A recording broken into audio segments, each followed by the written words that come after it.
Bon, bienvenue à tous. On est sur Fastaf. On va essayer de vous proposer, comme on vous l'a promis, une petite actualité pour cet hiver. Et on a la chance, l'honneur d'avoir Loïc avec nous. Je suis toujours content de t'avoir. Moi, ça me fait plaisir. Moi, je suis content que tu me reçoives. Écoute, si tu me reçois, c'est que les choses se passent bien. C'est que t'es encore rapide. Ouais, je suis dans le coup, plus ou moins. Quoi. Je sais que le jour où je ne serai plus, tu vas plus m'appeler. Arrête Je te rappelle quand t'as été allé faire 15e là-bas, ta seule contre-perf de l'année, enfin en dehors de Messam où tu peux pas rouler, Ouais. je suis venu te voir. C'est vrai ça ou c'est pas vrai? Mais j'ai même une vidéo de toi. Ah ouais? Ouais. Ok. Parce que je t'avais dit dans le passé que tu me laissais tomber facilement. Ouais. Bon, Bon, passons à autre chose. on va attaquer. Pour l'occasion, je l'ai dit, j'ai préparé des questions, chose que je ne fais pas souvent. Donc, on vous verrez, vous me direz si ça marche ou si vaut mieux que je reste à l'impro.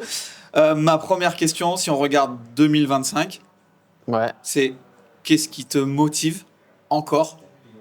Qu'est-ce qui te pousse encore à redoubler d'efforts, à prendre plus de risques, de travailler de plus en plus fort pour rester au niveau où tu es et rester dans ce top 3 que tu es depuis des années maintenant? Ouais, c'est vrai que des fois je me pose la question parce que il y a plein de choses que j'ai toujours voulu faire, que j'ai réussi à faire, donc qui sont plus, on va dire, à l'ordre du jour. Mais il y a toujours cette compétitivité que j'ai en moi qui pas me force, mais m'obstine à toujours être meilleur et toujours progresser. Et avec tous ces jeunes qui arrivent depuis la génération, on va dire, de Jordan et Jackson, là, depuis 2 ans, et ce qui arrive derrière avec les Alran, Asa, Tyler Wade, ces mecs-là, c'est des trucs qui poussent et qui sont une motivation nouvelle, on va dire, de rester, on va dire, au niveau actuel avec les nouveaux talents qu'on a, tout ça. Donc c'est super intéressant et c'est enrichissant aussi pour moi d'essayer de trouver des voies d'amélioration. Après, ça c'est un truc. D'autre côté, il y a aussi le team qui progresse, P qui pousse. Donc on essaye de développer des nouvelles choses, passer du temps pour trouver on va dire un avantage sur certains trucs qu'on peut avoir avec P, avec Collins, tu vois, donc qui est super intéressant. Donc c'est super. Moi, je trouve ça Motivant. Ouais, c'est grisant de bosser avec des mecs super forts de l'industrie. Et quand ça marche, c'est vraiment, t'as l'impression que c'est un vrai travail d'équipe et tu célèbres en équipe, tout ça. Donc c'est vrai que c'est cool. Après, y a plus trop. J'ai l'impression qu'il y a plus ça va, moins il y a de règles dans le monde du vélo. Et c'est ça que j'aime. Avec Laurent, on a discuté. Lui, il a encore plus de mal que moi à accepter et à comprendre les nouvelles règles du sport. Qu'est-ce que tu entends par les règles? Bah en fait, avant, c'était les mecs talentueux. Tu veux dire? Ouais, non, les mecs talentueux qui bossaient dur et qui avaient des bonnes équipes qui étaient devant. Maintenant, t'as des mecs très talentueux qui bossent moins, qui n'ont pas des équipes très sérieuses ou très axées sur le développement et tout, qui sont devant. Et pas des mecs forcément très calculés, très réguliers, qui vont être devant aussi. Il y a toujours eu un peu. Laurie Greenland, ça n'a jamais le grand travailleur. Il a roulé beaucoup sur son talent. Ouais, mais regarde, il a fait quoi dans sa vie? Il a gagné une course. Médaille. Il a fait 2-3 bons résultats. Mais là, t'as des mecs comme Jackson, c'est l'exemple parce que c'est le mec du moment, qui a un talent, mais ça déborde dans tous les sens. Il roule juste pour rouler. Il se pose pas trop de questions et son vélo, c'est le même toute la saison. Et à Val d'Isole, il m'a dit, ouais, mon amorto, c'est le même depuis la Pologne. Et moi, genre, j'ai des billets différents, des amortos différents, des ressorts différents, des cartes, j'ai tout différent, tu vois. Est-ce que c'est vrai? Je pense. Franchement, je pense. Du coup, tu vois, on est dans une nouvelle ère où en fait le travail n'est plus forcément assez. Donc on le fait parce que j'ai grandi comme ça, on m'a appris des choses comme ça, mais il y a aussi ce facteur fougue, prise de risque, qui est maintenant vraiment présent et en vieillissant, bah, pas forcément naturellement. Tu vois, donc c'est ça qui est un peu chaud à gérer. Et des fois, ça me met un peu la mort quand t'as quelqu'un qui te bat, il sait pas pourquoi. Juste, il allait vite, il fait ouais, j'ai fait un run de fou, c'est trop bien. Toi, t'as préparé ça, t'as le vélo aux petits oignons, t'as tout, et lui, il sait pas pourquoi il te bat, tu vois. Donc, c'est un peu les trucs nouveaux de la nouvelle école qui sont difficiles, mais qu'on essaye de contrer un peu avec le travail, l'expérience, les mecs comme Jacko qui sont au top du top. Et donc, c'est une motivation aussi, tu vois, Je l'ai pas ce qu'ils ont, donc je compense avec d'autres trucs. Et pour l'instant, ça marche encore, donc c'est cool. Comme un peu avec l'ombre notamment, comme je disais, de Max et Thiel, qui pour le coup sont quand même très chill. Ouais. À voir effectivement comment ça va faire. Mais bon, Je les connais pas assez pour l'expérience savoir. gagnera toujours des courses. Forcément, la jeunesse va en gagner, mais l'expérience en gagnera. Si on doit parler de gagner des courses, si on parle de chiffres de ta saison, c'est donc 4 podiums. Ouais, je sais pas trop du coup. Je te le donne, 4 Ok. podiums et 2 victoires. Ouais. Beaucoup de top 5, 6. Les 2 plus mauvais résultats, finalement, c'est une 15e place. Et Ouais. Mont-Sainte-Anne, où tu prends pas le départ. Ouais. C'est quand même une des saisons quasi les plus régulières. Ouais, bah de ouf. Pour moi, c'est une Toi, bonne t'es saison. pas content de cette saison? Non, parce que Mais même on peut plus faire de saison parfaite comme Non, tu non, faisais non. avant. C'est peut-être fini un peu. c'est chaud, il y a 10 courses en plus maintenant, donc ça fait plus d'occasions de se rater aussi, d'autres de se rattraper. Mais quand tu finis une saison sans titre, bah c'est pas une bonne saison. Même si tu as gagné des courses et tout. Tu vois, Momo pourra te dire pareil, Loris pourra te dire pareil. Donc sans il y a des titre, saisons, sans être champion du monde ou général, Voilà. c'est ça que tu viens. quand tu fais une saison de merde avec les champions du monde, bah ta saison elle est rattrapée, elle est sauvée, tu vois. Et quand tu es champion, quand tu as un titre que tu ramènes aux sponsors et tout, là tu as rempli l'objectif, on va dire. Donc même si j'ai gagné des courses et que j'étais dans la bataille jusqu'à la fin, bah au final je rentre bredouille, tu vois, de la Coupe du Monde. Donc c'est 10 courses en plus, donc c'était éprouvant, c'était long. Et de faire deuxième, c'est cool, c'est quand même sur le papier super. Enfin, tu me dis ça début d'année, je dis ouais, c'est cool, c'est solide. Mais c'est pas assez. À l'heure d'aujourd'hui, je vise la victoire. Je suis content d'être d'une deuxième place, mais je me bats pas pour ça. C'est pas ce qui te motive. Si Et on pour revient moi, à la ma question. saison n'est pas réussie. Ouais. Quand j'étais à l'hôpital le soir de Mont-Sainte-Anne, j'ai putain toute cette saison, toutes les qualifs Pour ça. pour ça, quoi, pour finir deuxième et être là, pas aller à la soirée, rien faire. Et j'ai dit, putain, comme c'est l'enfer, tu vois, ça joue tellement à rien. Mais après, ce qu'il y a de bien, tu vois, la régularité, ça fait que Jackson et moi, on était très très très loin en points Oui. de tout le reste. Donc si demain t'enlèves Jackson, il n'y a personne d'autre, tu vois. Oui. Donc c'était quand même cool d'être avec lui parce que lui était sur une autre planète et de jusqu'à la fin être leader jusqu'au dernier moment, tu vois. Donc c'était une bonne saison ensemble, je me suis régalé. Mais en termes de récolte, bah, Ça manque un peu. tu vas au panier des champignons, t'as chopé juste un cep alors que t'aurais Et encore, pu le t'es pas sûr que ça ait rien. ouais, c'est clair, tu le manges, tu chopes une chiasse fatale, tu vois. Donc, Surtout les cèpes de Nice là-bas, et c'est terrible. le cep d'Italie, Danote, allez. Pour rebondir sur ça, qu'est-ce que ta saison de 2025, elle t'a appris pour 26? Qu'est-ce que C'est dur de le dire pour l'instant. Ça fait pas longtemps d'un côté. ouais, pas Et assez de j'ai recul. pas coupé. Je suis rentré et j'ai eu le bébé direct. Ouais. 2 heures après que je suis rentré, il y avait le bébé dans les bras. Tu vois, donc j'étais en mode, ouah, d'un coup ça a switché. Et la blessure, tous les jours au kiné, chez le docteur, les allers-retours en ville et tout. J'ai pas eu beaucoup de temps de vraiment refléter la saison. Il y a plein de choses pendant la saison que je sentais que j'étais limite en termes de vitesse ou techniquement, dans la boue encore, Val d'Isole physiquement. Donc il y a plein de trucs à travailler. C'est facile de les identifier, c'est pas facile de Mettre en place. les améliorer Ouais. et de trouver la solution pour les améliorer.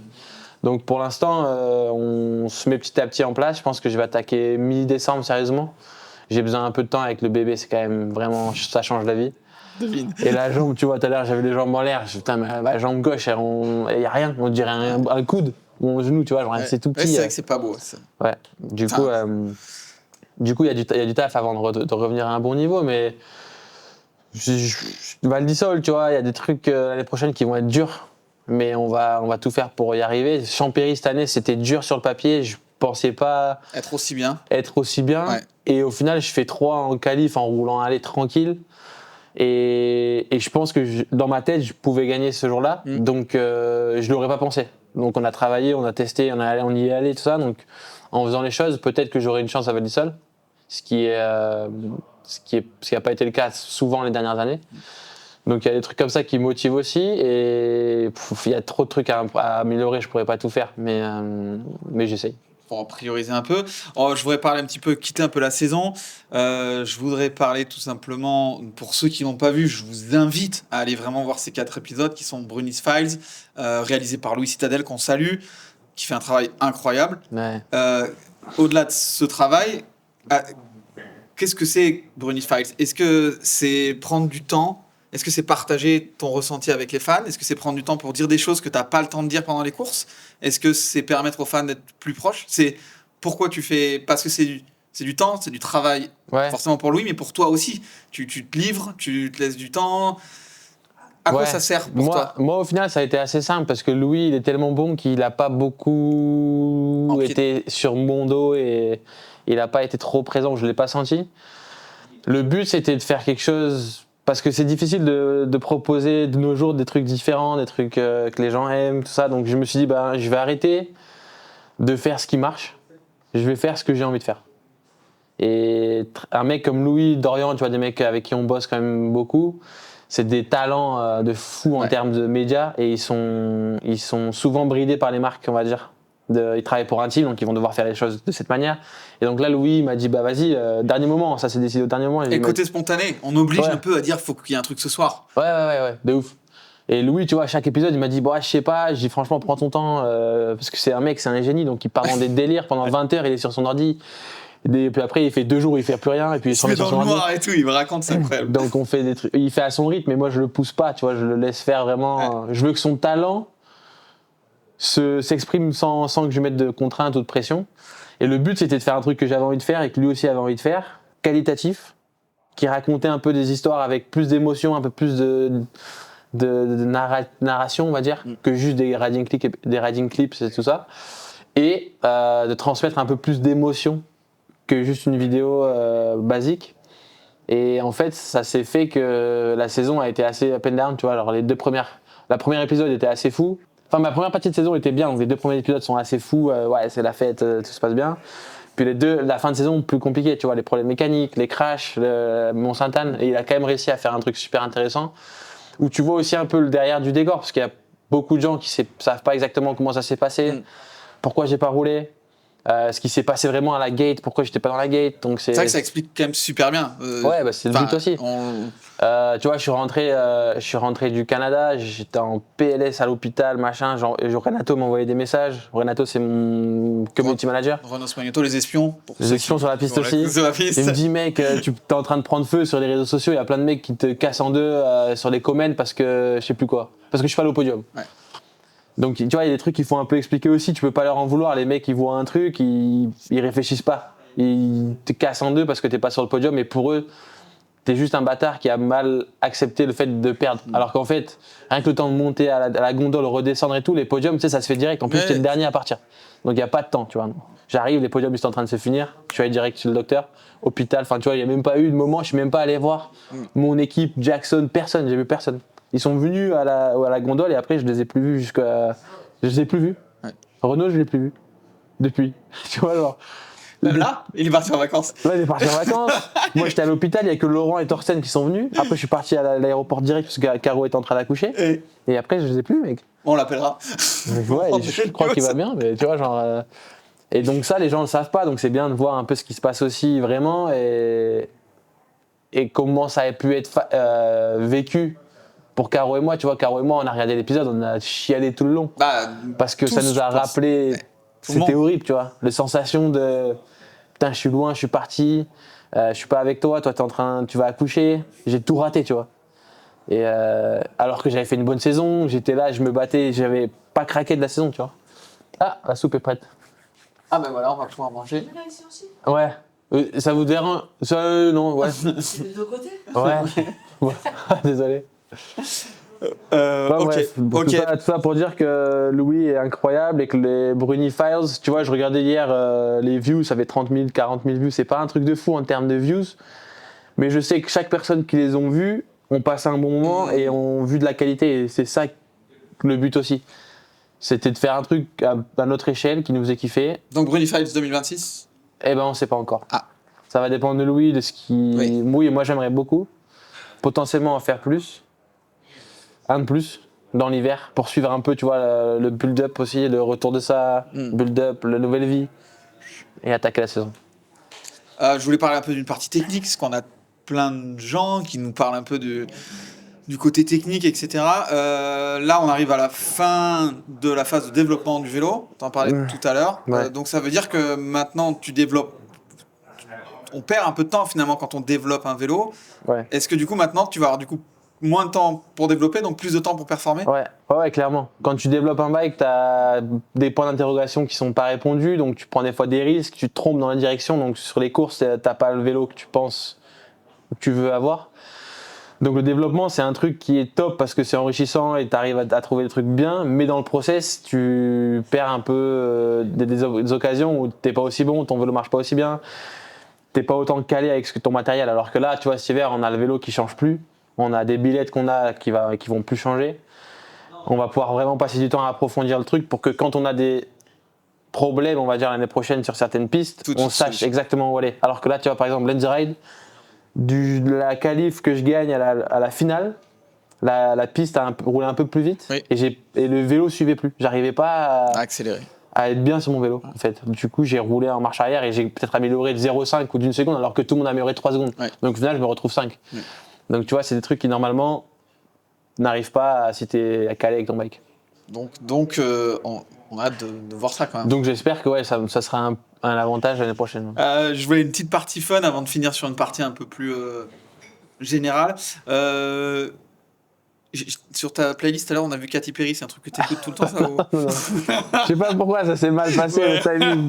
Non. Des fois, j'écoute des playlists déjà faites par Spotify et c'est plus ou moins bien. C'est mal tombé donc. Mais en même temps, c'était le matin, il faisait froid, ça nous a mis bien. Ok, on était contents. Effectivement. Bonne ambiance. Qu'est-ce que toi, petite question rapide, qu'est-ce que toi tu regardes sur Insta sur quoi tu passes du temps et la question que je trouvais ça fun, quelle est la personne la plus connue avec qui des fois tu discutes sur Insta? Sur Instagram, j'essaye de pas passer trop de temps, mais c'est horrible. Et j'aime bien regarder des conneries en fait. Des vidéos de merde. De chats. Ouais, ou des memes, tu vois, des trucs. C'est n'importe quoi, tu vois. T'es là, tu rigoles tout seul comme un blaireau. T'envoies ça à 3-4 potes, t'es content. Donc c'est pas le top, mais c'est ce qui me fait kiffer. Après, j'ai du mal à vraiment suivre fort tout le contenu vélo. Ouais. Parce que c'est tellement tout le temps dans ma vie que ça me saoule, tu vois. Il y a des trucs cool que je vois passer que je fais pas gaffe. Donc, tu suis plus d'autres sports finalement que ton propre sport. Ouais. Et j'ai toujours été comme ça. J'aime bien mon sport et j'aime bien savoir ce qui se passe, tout ça, mais je reste assez en surface.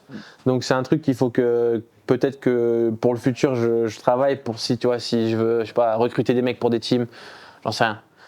Passer un peu plus de temps. Mais après la personne connue, la plus connue, je discute pas souvent, mais tu vois, je dirais Marc Marquez. De temps en temps, genre vous échangez quoi? Des fois j'ai écrit un truc, il me répond. L'année dernière, il y a 2 ans, j'avais posé une question pour le syndrome des loges, parce qu'il s'était fait opérer à Madrid. J'avais demandé ce qu'il en pensait et tout. Il m'avait donné le numéro de son docteur, enfin tu vois, des trucs comme ça. Et le mec est cool. Et en plus, je pense qu'il est assez accessible dans la limite du raisonnable. Tu vois, le mec, c'est une superstar quand il est sur les MotoGP, il est obligé de regarder ses pieds. Sinon, le monde eye contact, tu vois, c'est tout le monde. Tu perds du temps. Tout le monde l'envahit, donc. C'est un mec, si en plus que j'aime bien. Tous ces mecs-là, MotoGP, c'est des fous. Ils sont trop forts. Après, je parle pas trop aux gens parce que je veux pas les saouler aussi, tu vois. Moi, c'est pas que les gens me saoulent, mais je passe déjà trop de temps à répondre aux messages. Et tu vois, il y a plein de messages. Ça fait genre, le soir de mon Sainte-Anne, j'ai reçu plus de messages que si j'avais gagné, je pense. Ouais. Les gens qui comprenaient pas, qui voulaient savoir, qui étaient inquiets, qui me donnaient leur soutien et tout. Et je voyais ça dans le lit. Et j'étais à l'hosto tout comme une merde, mec, c'était dur. Et tu sais, j'avais pas envie de voir. Et en fait, sur WhatsApp, là, je crois que j'ai 120 messages encore. Et j'ai pas répondu. Donc, tu vois, genre, je veux pas trop. Et je sais pas quoi dire. Genre, merci. Ou ouais, ça va. Mais tu vois, genre, j'ai du mal à. Genre, j'ai l'impression qu'on est, à notre échelle toute petite de vélo, on a déjà beaucoup de gens à parler et tout. Et c'est trop sympa que les gens t'envoient des messages. Et tu vois, dans ce moment-là, c'était dur. Mais j'ai du mal à suivre les réponses Instagram, les réponses sur WhatsApp, les réponses par email, les réponses. Enfin, tu vois, t'as les messages normaux. Si vraiment je fais tout bien, je passe 3 heures par jour à faire ça, quoi. Terrible. Et encore, je réponds pas à toutes les requests. Du coup, ma question qui suit, qui elle est beaucoup plus sérieuse, on peut finir ça, et j'aurai vraiment une dernière question après, mais à quel moment, ou est-ce que si tu l'as déjà réalisé ou pas, à quel moment de ta carrière tu as réalisé que tu n'étais plus juste un athlète qui gagnait, mais que tu étais devenu une référence pour toute une génération? J'ai du mal à. Est-ce que ça, c'est déjà quelque chose que tu as intégré ou pas? Non, j'ai du mal à me dire ça parce que. Parce que c'est quelque chose qui est acté de l'extérieur. On Non, demande n'importe quel autre athlète. Si on demande quel exemple tu as comme athlète, référence ou exemple, tu vas être 3/4 des réponses. Mais je sais pas pourquoi. Genre, je vois pas pourquoi. Mais parce que t'as été 5 fois champion du monde, t'as Ouais, été mais 5 fois du général, parce que t'as une aisance et t'es métronome dans ce que tu fais. C'est ça qui fait rêver. Mais je sais pas. Moi, je me fais pas rêver en fait. C'est pour ça que j'ai du mal à comprendre ou savoir si les gens aiment ou m'admirent ou s'inspirent ou j'en sais rien. Parce que moi, de moi-même, je me fais vraiment pas rêver. Tu penses pas que tu fais rêver aujourd'hui le jeune qui commence la DH, Je sais pas. Des qui a fois, un j'ai des poster de messages. toi Si, des fois, j'ai des messages trop sympas et ça me touche de ouf. Mais je me dis, bah, il a craqué. Tu vois, j'y pense même pas parce que pour Donc moi. t'as pas réalisé cette chose-là encore. Non, j'ai trop du mal. Et Laurent, des gens autour de moi me disent, vas-y. Des fois, tu vois, je peux être un peu immature dans certaines de mes actions, mes réponses. Ils me disent, fais gaffe. Alors les gens te regardent. Et moi, je me dis, ça va, qu'est-ce que tu me racontes? Et en fait, j'ai du mal parce que moi, je me vois pas comme ça. Tu vois ce que je veux dire? Moi, je me vois toujours le blaireau de Cannes-sur-Mer qui a du mal à parler avec éloquence, qui est pas forcément doué, Alors que t'es l'opposé. qui fait pas de whip, tu vois, enfin, ou qui galère à faire des ça whips. t'as du mal avec ça. Alors que bah, bref, on reviendra sur Ouais, ce mais tu sujet. vois, genre, c'est pas. Genre, et tu vois, et sur le vélo, mon style, c'est pas mon préféré. Tu vois, je m'assume pas trop et je suis pas fan de moi, en fait. Du coup, je me dis pas que les autres sont fans de moi. Bah. Tu vois, alors qu'un mec comme Loris, je kiffe comme il roule et du coup, même moi, je suis fan de Loris. Alors que je suis un peu comme Loris, tu vois, je suis dans le même bateau. Donc, je me dis que peut-être, bah, bref, tu vois, c'est que je suis un peu dans ma tête torturée. Bon, nous, on l'est en tout cas. Ma gentil. dernière question, c'est Loïc Bruni, qu'est-ce qui reste à gagner? Qu'est-ce qui reste à accomplir pour que finalement, quand tu auras 40 ans, etc., que tu auras arrêté, que tu seras peut-être team manager, que tu auras un magasin de vélo au fond de Cagnes-sur-Mer ou je sais pas où, et que tu te diras, je regarde ma carrière derrière pour être sûr d'avoir dit, voilà, j'ai tout gagné, j'ai fait tout ce que je voulais. Qu'est-ce qui reste à gagner aujourd'hui? Parce que Je sais de pas, dire des JO, peut-être on en parle, mais on sait pas. Les JO, j'ai arrêté d'y penser. On va pas se mentir. Alors, du coup, c'est des titres, c'est un nombre de victoires, c'est quoi? Qu'est-ce qui reste à gagner pour dire, voilà, je peux partir? C'est battre Max et Thiel qui vont arriver. Ouais, c'est un ensemble de choses. Il n'y a pas vraiment un truc qui me fait encore kiffer ultime, tu vois. Genre, c'est un peu un ensemble de choses. Et j'arrête demain, je suis satisfait de ma carrière. Ouais. Genre, je n'ai pas beaucoup de regrets. Je vais avoir des déceptions, des moments qui m'ont un peu blessé, on va dire, comme Mont-Sainte-Anne, où pour moi, j'ai tout gâché. Alors que les choses s'alignaient, tu vois, et c'est moi qui ai fait de la merde. Mon corps m'a lâché complètement. T'es tombé, c'est la course. Ouais, mais c'est moi qui tombe. T'aurais pu tomber pendant le race run et ce serait pareil. Ouais, le résultat serait le même. Je sais. Mais t'as quand même tout gâché, c'est toi qui gâches tout. Jackson, c'est lui qui n'a pas tout gâché, c'est lui qui allait chercher ce titre. Ouais. Donc, il s'est pas laissé tomber, entre guillemets. Moi, j'ai laissé tout le monde tomber. Donc, c'est des trucs, mais ça, tu peux pas le changer maintenant. Non. Mais j'ai tellement gagné avant que je le vis mieux. Tu vois, genre, si j'avais jamais gagné de général de Coupe du Monde, il m'arrive ça, je suis dégoûté, tu vois. Moi, le premier. Genre, tu peux pas revenir de ça. Mais après, il y a plein de choses où, du coup, j'ai des revanches à prendre. Sur ça, par exemple, sur Sané, sur Jackson, sur Fort William, tu vois, quand je roule mal à Fort William, machin, je me fais mal, je me casse la clavicule, je reviens, les Worlds, je me prépare pour les Worlds. Je fais 4, il pleut comme du vent, l'enfer, je roule mal, je fais 4, tu vois, putain. Ben, l'année d'après, j'avais vraiment envie de gagner et je l'ai gagné, tu vois. Ouais, et ça, c'était une motivation de malade. C'était allé rouler à San Remo sous la pluie. Tout ouais, genre c'était vraiment genre une revanche. L'Andorre, cette année, c'était une revanche sur l'année dernière aussi. C'était une revanche sur Jackson qui nous mettait la pilule toute l'année et il fallait le battre, tu vois, il fallait commencer à se réveiller. Et c'est des trucs que je marche un peu comme ça maintenant, où en fait, je veux gagner et tout, mais je marche aussi à l'histoire. Ce qu'il y a eu avant, est-ce que ça crée en moi une envie de me rattraper, entre guillemets. Et tu vois, l'année prochaine, je sais pas comment ça va se passer, je sais pas si je serai bon encore, j'ai un nouveau bébé, enfin c'est galère. Mais je sais que je vais avoir la mort de cette année. Oui. Tu vois, donc oui. ça va me driver à plein de moments qui seront difficiles pour être meilleur. Et le jour où j'arrête, j'aurai pas beaucoup de regrets parce que j'ai tout fait du mieux que je peux. Genre là, ça fait 1 mois, 5 semaines que je fais du kiné tous les jours. Que je fais du indie bad, game ready, des boots, des recovery, tu vois, genre, je fais tout pour pour que ça revienne plus vite. Donc et ça dans quasiment tout ce que je fais, tu vois. Donc je peux pas avoir de regrets.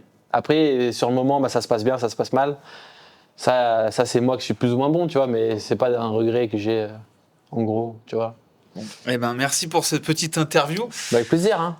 Merci à vous de nous avoir suivis. J'espère que ça vous a plu tout simplement. Pour la petite histoire, on est là pour quelque chose dont on ne peut pas encore parler. On en parlera Ouais, je sais pas. plus tard. En plus, on sait pas comment ça va se finir. Voilà, donc on en parlera plus tard en 2026. Mais normalement, si ça fonctionne, ça devrait être assez cool. En tout cas, on se retrouvera là-dessus. C'est clair. Et on se voit bientôt. Merci Lolo pour tout. Merci pour ton temps. Bonne chance pour la suite. Merci. Et puis. On se recroise bientôt. Ouais, on se retrouvera bientôt. Sur le bike, ce coup-là, ce serait bien qu'on aille rouler ensemble un coup. Mais ouais, mais t'as peur. Il a peur. Ça va trop vite maintenant. Il est déçu plus. Il m'a dit tout à l'heure, moi je roule bien quand je suis à mon rythme, mais quand ça va trop vite, j'ai fait n'importe quoi. C'est exactement ça. Allez, merci. Ciao, ciao. Bye.